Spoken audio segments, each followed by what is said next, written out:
Olá, a nossa aula de hoje será sobre o laudo pericial.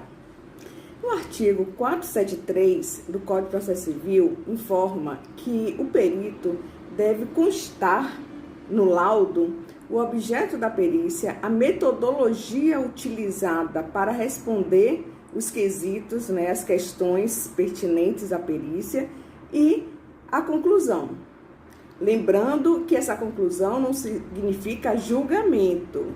Quem vai julgar são os árbitros, ou o árbitro, porque pode ter apenas um árbitro, Mas o foco do perito é fazer uma análise, focar no objeto e principalmente ter subsídios teóricos com fundamentação teórica da sua área pertinente em relação ao objeto analisado.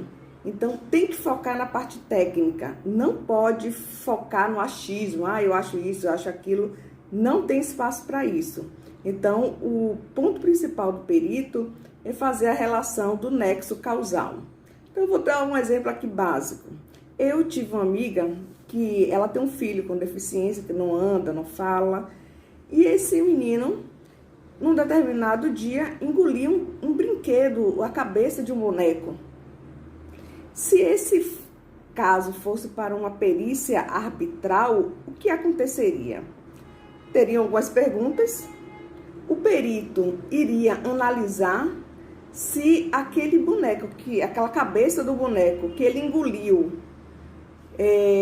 por que ele engoliu? Então, na realidade, ali foi um brinquedo sem selo de garantia, sabe, do Inmetro. Foi esses brinquedos chineses, sem nenhum tipo de fiscalização, não tinha qualidade no brinquedo.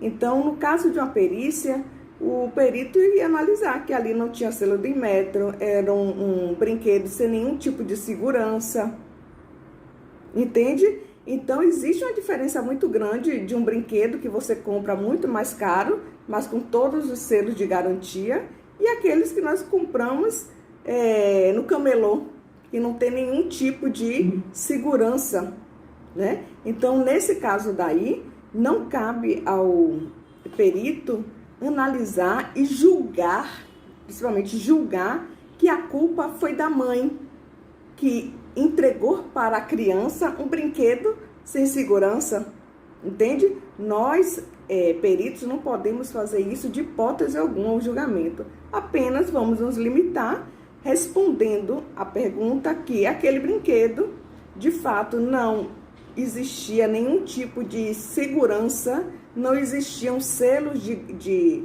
qualidade, tais como Inmetro, não foi passado por nenhum tipo de órgão fiscalizador. Concluindo que, com isso, haverá uma alta possibilidade realmente de acidentes. As partes do brinquedo têm uma facilidade para serem desconstruídas, entende? Serem retiradas sem nenhuma segurança. Então, esse laudo é entregue ao árbitro e o árbitro que vai julgar se a culpa ali foi da mãe, que entregou, dos pais, no caso, entregaram um brinquedo sem selo de garantia, sem segurança, ou se vão julgar em relação ao fabricante, enfim, isso não nos cabe julgar. Nós, como peritos, não podemos focar no julgamento, e sim foco na parte técnica. Não podemos trabalhar com achismos, de hipótese alguma. Então, todo perito, ele tem sua competência técnica. Então, por isso que nós temos que focar no objeto e principalmente na metodologia, com que base nós utilizamos, que critérios, que método nós utilizamos para análise. E aí temos as nossas finalizações. Nesse caso, finalizamos que existe uma tendência maior para um acidente, tendo em vista quando não existe produtos com segurança, com selos que trazem essa segurança, tais como Inmetro.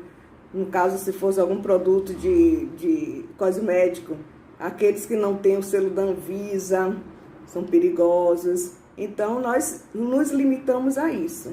Então, isso aí está amparado no Código de Processo Civil, artigo 473, que todo perito tem que focar no objeto, principalmente na metodologia e na finalização sem julgamento.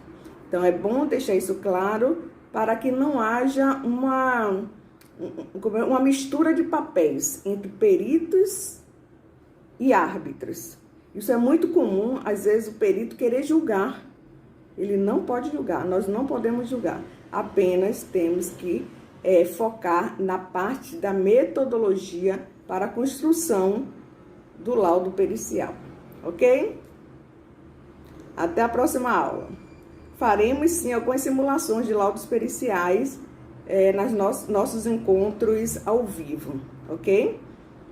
Até lá, até a próxima aula.